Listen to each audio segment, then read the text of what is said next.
लेकिन रुक करते हैं अगली बड़ी खबर का। बात चंडीगढ़ की। चंडीगढ़ मेयर चुनाव में इंडिया की पहली हार हुई है। बीजेपी के मनोज सोनकर बन गए हैं चंडीगढ़ के मेयर।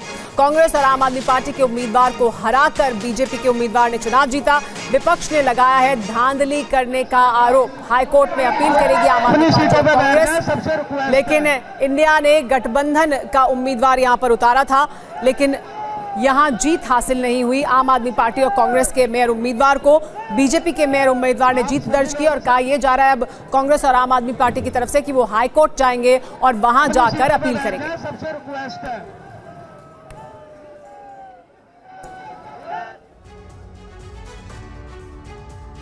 लेकिन कैसे हुई जीत बीजेपी के उम्मीदवार की, बीजेपी के मेयर उम्मीदवार की चंडीगढ़ में? आइए आपको बताते हैं। चंडीगढ़ नगर निगम चुनाव में वोटों का गणित क्या है वो देख लीजिए। आइए आपको दिखा रहे, देखिए चुनाव में कैसे बीजेपी की जीत हो गई है। बीजेपी को 16 वोट मिले, आम आदमी और कांग्रेस पार्टी को 12 वोट मिले और 8 वोट रद्द हो गए और इस वजह से 16 वोट के साथ बीजेपी के जो मेयर उम्मीदवार है उन्होंने जीत दर्ज कर ली। दरअसल क्या हुआ है पूरा मामला, कांग्रेस और आम आदमी पार्टी के 8 पार्षदों का वोट रद्द कर दिया गया।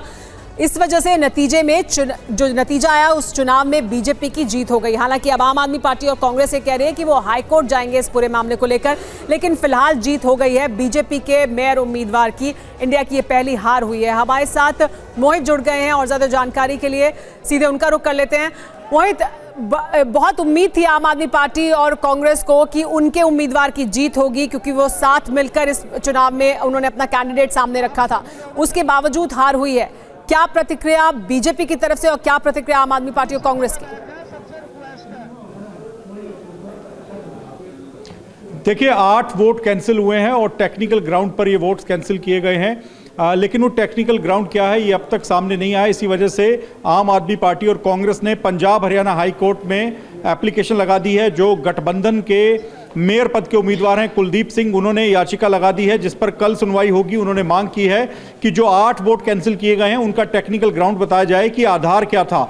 उन्होंने ये भी कहा है कि जब बैलेट बॉक्स को खोला गया, इस दौरान बैलेट पेपर जब निकाले गए तो वहां पर दोनों ही उम्मीदवारों के एजेंट्स को अंदर नहीं जाने दिया गया। वो अंदर मौजूद नहीं थे और उनकी गैर मौजूदगी में उनको दिखाए बिना ही बैलेट पेपर खोले गए हैं। बैलेट पेपर पे साइन करते हुए प्रिजाइडिंग ऑफिसर ने छेड़खानी की है, ये आरोप लगाया गया है। पंजाब हरियाणा हाईकोर्ट में कल इस मामले पर सुनवाई होगी। लेकिन बीजेपी का सीधे तौर पर कहना है कि हर बार आम आदमी पार्टी और कांग्रेस अपना मेयर नहीं बना पाती, उनके वोट रद्द होते हैं। उनके कई ऐसे पार्षद हैं जिनको वोट करना ठीक से नहीं आता और उसी वजह से वो फिर हाई कोर्ट में चले जाते हैं। लेकिन हाई कोर्ट में उनका मामला, उनका जो पूरी जो सुनवाई है उसमें उनकी दलीलें काम नहीं आती और इस बार भी वो चाहें तो उनका अधिकार है, वो पंजाब हरियाणा हाई कोर्ट में इसे चैलेंज कर सकते हैं। लेकिन बीजेपी ने सीधे तौर पे किसी भी तरह की धांधली से साफ इनकार कर दिया है। सुन भी लेते हैं क्या कह रही है आम आदमी पार्टी। आम आदमी पार्टी के सांसद राघव चड्ढा ने बीजेपी पर हमला बोला है, चुनाव में धांधली का आरोप लगाया है, जो उनकी तरफ से आरोप लगाया जा रहा है।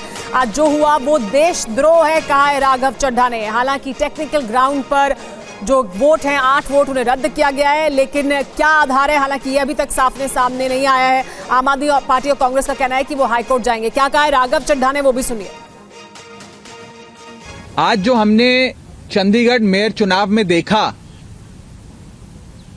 वो सिर्फ एक असंवैधानिक या गैर कानूनी चीज ही नहीं थी, बल्कि राष्ट्रद्रोह था, देशद्रोह था।